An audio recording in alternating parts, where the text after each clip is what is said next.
इनका आने से मतलब मेरे तेज चलने से है। वैसे तो मैं हर समय बहती ही रहती हूँ, लेकिन जब इन लोगों को गर्मी लगती है तब ये लोग पंखा चलाकर मेरी गति बढ़ा देते हैं। बड़ा, बहुत विशाल महाराज, काला धुआं निकलता है महाराज, बहुत डरावना धुआं निकलता है महाराज, मुझे उससे बहुत डर लगता है महाराज। ये सारा इस कलमुई का काम है, ये सारा इस कलमुई का काम है। महाराज, अगर आपको मेरी बात पर यकीन नहीं होता तो आप महाराज आप खुद के लिए सोचिए। महाराज, जो लोग आपसे दूर दूर से मिलने आते थे महाराज, आपके मंत्री। मंच की ओर से स्वागत करता हूं रेनबो चिल्ड्रंस एकेडमी में। आज का हमारा जो नाटक है, ये नाटक श्री गोविंद शर्मा जी द्वारा कृत है, लिखा गया है और इस नाटक का निर्देशन किया है मैंने खुद में। आप सभी मुझसे परिचित हैं, निशांत मेरा नाम है और नाटक का नाम है मुकदमा हवा पानी का। तो बिना किसी विलंब के आप सभी के सम्मुख प्रस्तुत करते हैं नाटक मुकदमा हवा पानी का। की जय हो महाराज की जय हो महाराज की जय हो महाराज की जय हो महाराज की जय हो।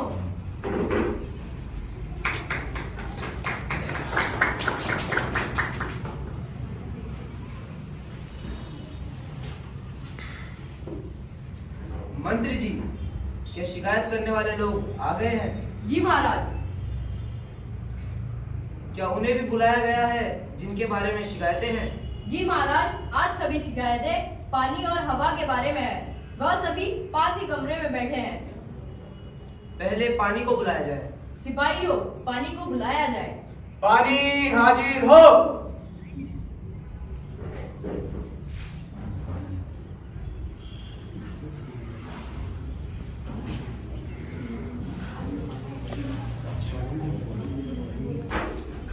महाराज की जय हो। पानी, तुम्हारे बारे में शिकायतें आई है। अगर यह सब शिकायतें सच साबित हो गई तो तुम्हें दंडित किया जाएगा। महाराज, मेरे बारे में शिकायत? मैं तो महाराज बिल्कुल मासूम हूँ महाराज, मैं बिल्कुल निर्मल हूँ। इस कचरे के अंदर देखिए महाराज, मैं बिल्कुल निर्मल हूँ महाराज। मुझसे इनको क्या शिकायत हो सकती है महाराज? महाराज, लोगों की पहली शिकायत तो यही है कि पानी अब निर्मल नहीं रहा। यह नदी, नहरों, नालों में बहते समय इधर उधर का गंदा कचरा, गंदी चीजें अपने साथ बहा ले आता है और लोगों को बहुत बुरी बुरी बीमारियां फैलाता है। नहीं महाराज, नहीं, इनकी बीमारियों का कारण मैं नहीं हूँ महाराज। इनके गांव में एक बहुत सुंदर तालाब था महाराज, जिसमें मैं बड़े मजे से रहता था महाराज। वहाँ मछलियाँ तैरती थी महाराज और अलग अलग चिड़ियाएं वहाँ पर चहकती थी महाराज। पर अब ये उस तालाब की रखवाली नहीं करते महाराज। रखवाली छोड़िए महाराज, ये तो उस तालाब के दुश्मन हो गए हैं महाराज। अपनी गायों का, अपनी जानवरों का, सबका जितना भी मलमूत्र है साहब, सब उसमें डाल देते हैं और उस तालाब को गंदा कर दिया है महाराज। पीने योग्य नहीं रहा।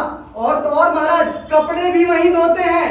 वहां सारा कपड़े धोने का पानी उसी तालाब में डालते हैं, उसी में साबुन का पानी सब गंदा करते हैं महाराज। एक और काम करते हैं ये, इनके घरों से निकलने वाला जो गंदा पानी है,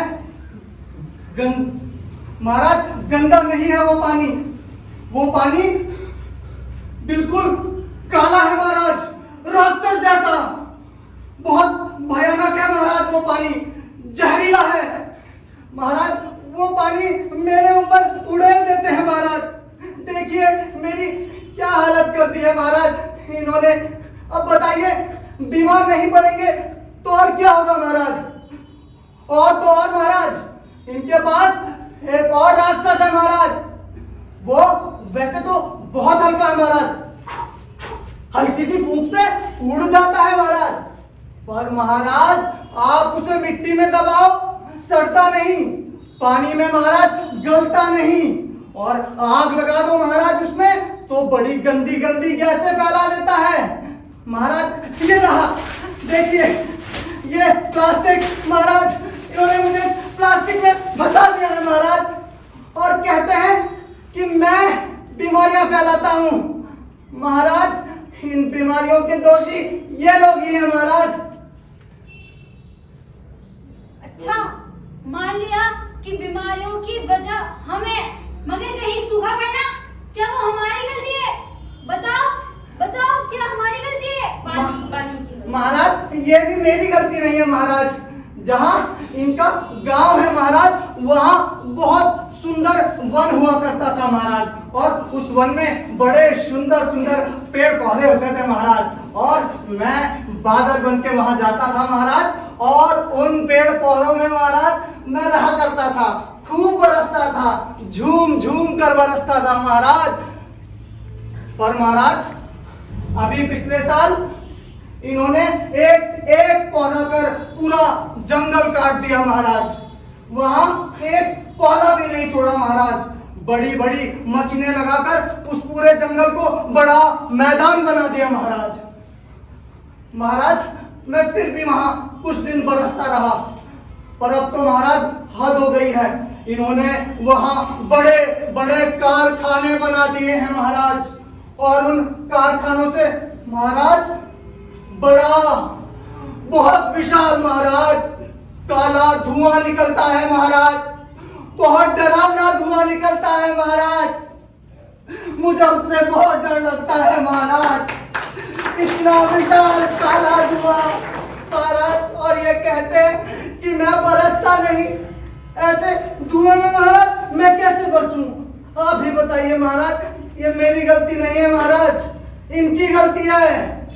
अच्छा अच्छा, और अधिक वर्षा का जिम्मेदार कौन है? कौन है बताओ? ये। नहीं महाराज, ये जिसे अधिक वर्षा बताते हैं महाराज, वो सामान्य वर्षा है महाराज। पूरे साल भर तो मैं बरसूंगा नहीं महाराज, बरसात में ही तो बरसूंगा महाराज। इन्होंने नदी के उन बरसाती रास्तों में अपने घर बना लिए हैं महाराज, और उन घरों में घर ही नहीं महाराज, पूरे शहर बसा दिए हैं महाराज। अब बताइए, जब बरसात होगी महाराज तो मैं अपने रास्तों से ही तो बहूंगा, और ये वहां घर बनाए बैठे हैं महाराज। अब इन घरों में अगर बाढ़ नहीं आएगी महाराज तो क्या होगा महाराज? अच्छा, हमारे घर तो ऊंची ऊंची चोटियों पर है, वहां बाढ़ का दोष किसका है? हमारा या तुम्हारा? आप ही बताइए महाराजा। महाराज बहुत बोल रही है, पर इसे पता है गलती इसकी है महाराज। जिस ऊंची पहाड़ी की ये बात करती है महाराज, उस ऊंची पहाड़ी के पीछे एक बहुत सुंदर पहाड़ी हुआ करती थी महाराज।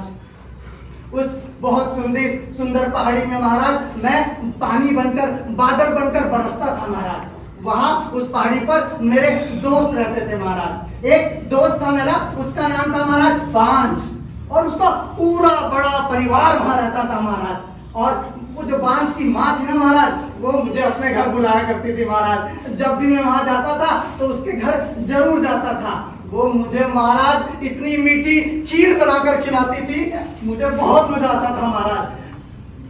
वहां पर एक और दोस्त था महाराज मेरा, तो उसका नाम था महाराज देवदार।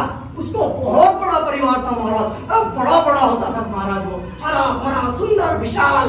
उसके बच्चों के साथ महाराज मैं छुपन छुपाई खेला करता था। कभी मैं यहाँ छुपता था महाराज, और कभी यहाँ छुपता था। वो मुझे ढूंढ ही नहीं पाते थे महाराज। और महाराज इन्होंने अभी कुछ दिन पहले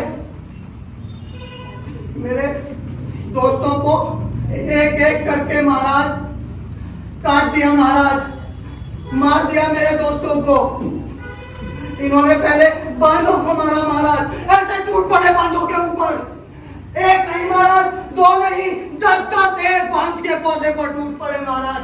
उस पौधे को जड़ से मिटा दिया, और तो और महाराज छोटे छोटे बांध के बच्चों को भी मार दिया महाराज। ये जितने भोले दिखते हैं महाराज, उतने भोले हैं नहीं महाराज। बड़े बड़े देवदार के पौधों को काट काट कर महाराज इन्होंने शहरों में आलीशान महल बना लिए महाराज। मेरे सारे दोस्त इन्होंने मिटा दिए महाराज। वहां नीचे इनके गांव के ऊपर एक बड़ा विशाल देवदार का पेड़ था महाराज। जब मैं वहां से जाता था महाराज तो वो मुझे बताता था कि भैया ये नाले का रास्ता है, नाले से होके जाओ। मैं उसकी बात सुनता था महाराज। और नाले से होकर बहता था। और इस बरसात में महाराज जब मैं वहां पहुंचा मैं चौंक गया महाराज, क्योंकि महाराज वहां मेरे परिवार नहीं था, मेरे दोस्त नहीं थे महाराज, सीधी खड़ी ढाल थी महाराज। मैं जैसे ही नीचे कूदा महाराज, मैं खुद को रोक नहीं पाया और मैं सीधा गिरता पानी से जा टकराया महाराज। महाराज बहुत चोट लगी मुझे, मेरे हाथ पैर महाराज सब टूट गए महाराज, बहुत दर्द हुआ महाराज, पर इन्हें कोई फर्क नहीं पड़ता महाराज मेरे दर्द से। इन्हें बस अपना दर्द दिखता है महाराज। अंधे हैं लोग, इन्हें पेड़ नहीं दिखते महाराज, ना पौधे दिखते हैं इन्हें पानी इनके लिए जीव नहीं है महाराज। इन्हें मेरी कोई चिंता नहीं है महाराज। क्यों भाई, क्यों गर्दन नहीं उठाते, अब कुछ क्यों नहीं बोलते, क्यों शांत हो, बोलो। कोई और शिकायत? तुम्हारी चुप्पी इस बात की गवाह है कि तुमने भी इन कारणों को मान लिया है। हमारा फायदा इसी में है कि पानी को साफ तथा निर्मल रहने दे। पानी आप जा सकते हो। महाराज की जय हो महाराज।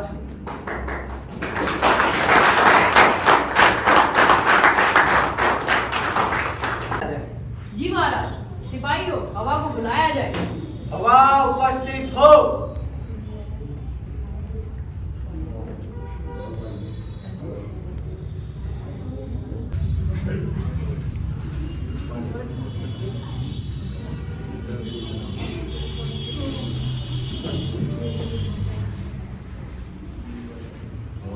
हवा के प्रति क्या शिकायतें हैं?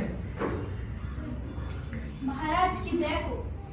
महाराज, मैं आपको आज इस हवा की कोई शिकायत नहीं करूंगी, बल्कि इस हवा की सत्य बताऊंगी आपको। इस हवा के सारे चिट्ठे खोल दूंगी।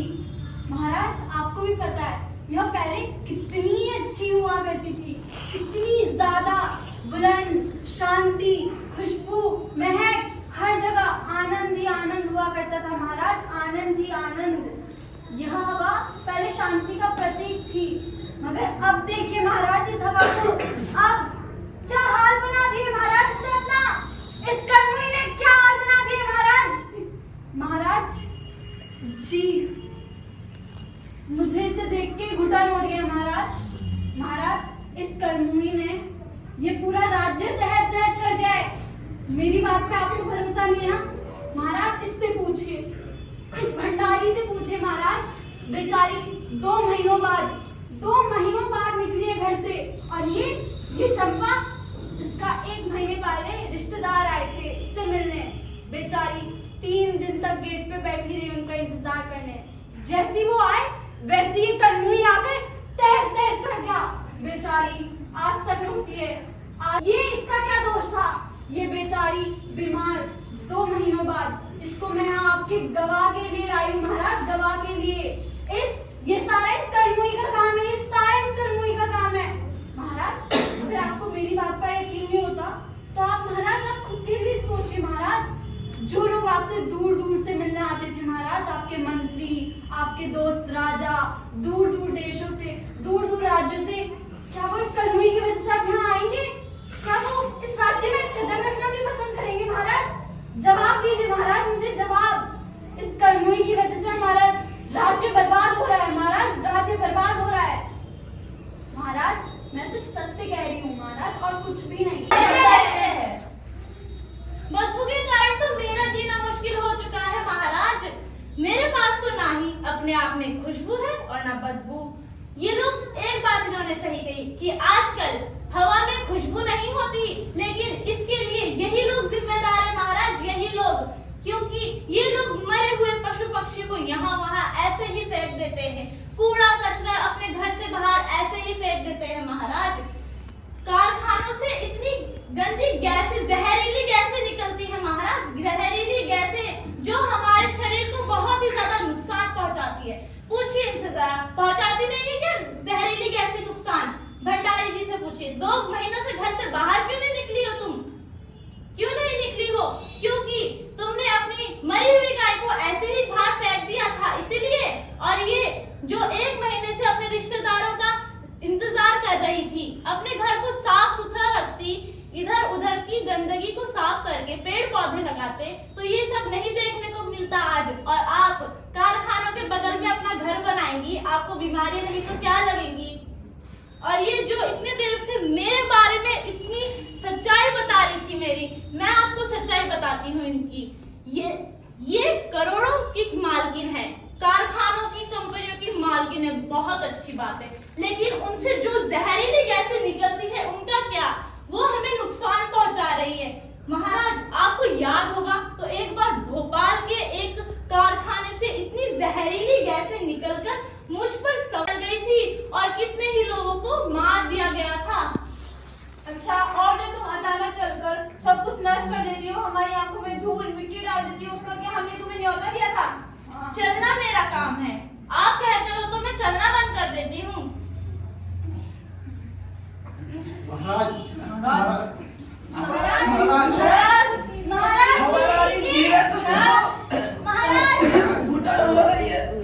ठीक है महाराज।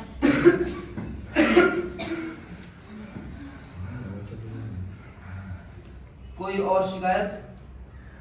हम तो अपने घर को साफ सुथरा रखते हैं, पर ये हवा अगर हमारे घर में धूल मिट्टी कचरा लेकर आ जाती है, हवा तो सही पर आंधी क्यों लेकर आ जाती है? महाराज, इनका आने से मतलब मेरे तेज चलने से है। वैसे तो मैं हर समय बहती ही रहती हूँ, लेकिन जब इन लोगों को गर्मी लगती है तब ये लोग पंखा चलाकर मेरी गति बढ़ा देते हैं। वैसे ही जहाँ पर हवा कम चलती है मैं वहाँ तेजी से जाती हूँ महाराज। और जो भी हल्की चीजें, देखिए मेरे ऊपर, हल्की हल्की चीजें जो भी मेरे रास्ते में आती है वो सब उड़ने लगती है मेरे साथ। ये लोग अपने घर, दुकान सब कुछ साफ तो रखते हैं, लेकिन उनका कचरा अपने घर के आसपास की नाली गलियों में ऐसे ही फेंक देते हैं। गांव के बाहर कई बार तो बहुत ही ज्यादा ढेर लगा देते हैं कूड़े के। इसमें वही कूड़ा इनके घर से, वही कूड़ा इनका वापस ही इनके घर में आ जाता है महाराज।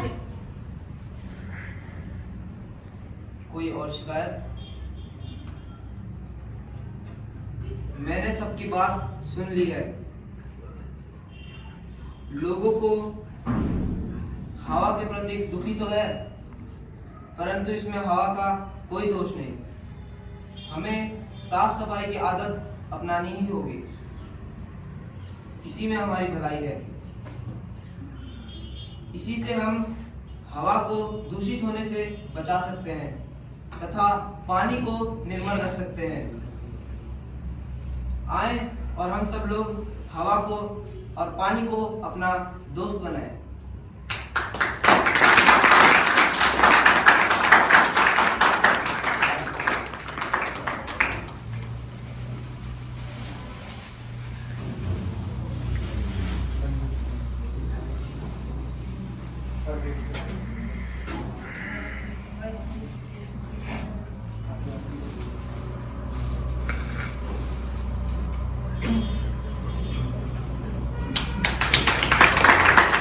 मैं थोड़ा परिचय कराना चाहूँगा अपनी पूरी टीम का। जैसा कि मैंने बताया, ये नाटक जिसका नाम था मुकदमा हवा पानी का, इसके लेखक हैं श्री गोविंद शर्मा जी, और इसका निर्देशन मैंने किया है। मेरा नाम निशांत पंवर है। इस नाटक में मैं पानी का किरदार मैंने निभाया है। आगे भी पहले बच्चे अपना सभी परिचय देंगे। नमस्ते सभी को, मेरा नाम फरीन मलिक है और मैंने इस कार्यक्रम में जनता का रोल निभाया है, जनता में से एक व्यक्ति का। आप सभी को नमस्कार, मेरा नाम ज्योति है और मैंने इस नाटक में हवा का किरदार निभाया है। नमस्ते, मेरा नाम नीतू भट्टी है। मैंने इसमें जनता का रोल किया है। नमस्कार, मेरा नाम देव है। मैंने इस कार्यक्रम में सैनिक का रोल निभाया है। नमस्कार, मेरा नाम आशीष वर्मा है और मैंने इस नाटक में राजा का किरदार निभाया है। नमस्कार, मेरा नाम ओम रावत है। मैंने इस नाटक में मंत्री का रोल निभाया है। नमस्कार, मेरा नाम निहाल मिश्र है। मैंने इस नाटक में सिपाही का रोल निभाया है। नमस्कार, मेरा नाम प्रिया भंडारी है और मैंने इस नाटक में जनता का रोल निभाया है। नमस्ते, मैं समृद्धि तोमर हूँ और मैंने इस नाटक में एक जनता में से एक लड़की का किरदार निभाया है।